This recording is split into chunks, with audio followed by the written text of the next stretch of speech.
She was a queen.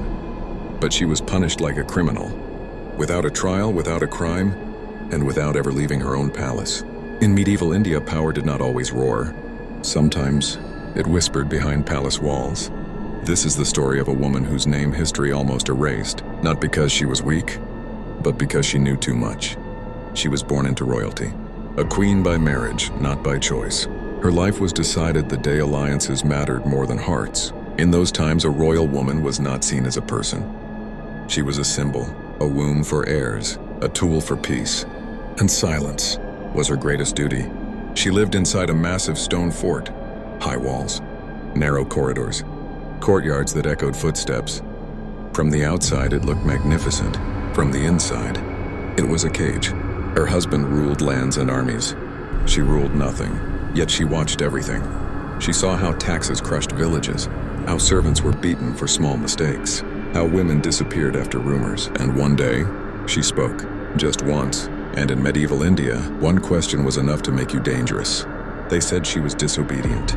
They said she interfered in matters beyond her place. Some whispered she was unfaithful. Others said she was cursed. Truth didn't matter. Reputation was law.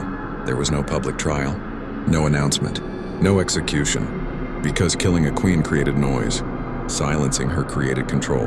One night she was told she would move to a quieter part of the fort, a safer place, a place for reflection. The doors closed behind her, stone walls, no windows, only a small opening for air, and sometimes food. She was not dead. She was not alive. She was erased. Days turned into weeks, weeks into months, months into years. The world outside continued. Festivals were celebrated. Children were born. Wars were fought. Inside the walls, time stopped. Servants later whispered that they heard prayers at night. Just soft chanting, not loud screams. A woman reminding herself she still existed. Some said she lost her mind. Others said she became calm, because when escape dies, only acceptance remains. Official records never mentioned her punishment. Indian royal chronicles were careful. They celebrated kings. They erased inconvenient women. But the fort remembers.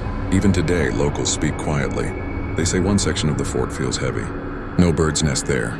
Sound behaves strangely, as if the walls absorbed something and never let it go. Was she imprisoned for betrayal or punished for thinking? We may never know, because medieval justice in India was not about right or wrong. It was about order, and order feared women who spoke. This is why history feels incomplete. Why so many women vanish between the lines of textbooks. Not because they did nothing, but because what was done to them was uncomfortable. She was a queen, but she died like a secret. No grave, no name, only stone, and maybe. That was the real punishment. If this story made you feel uneasy, that means you felt what history tried to hide. Subscribe and stay with me for more true stories from the past. Not about gods or monsters, but about humans, and the cruelty they justified with power, because some walls still stand today, and some stories are still waiting to be heard.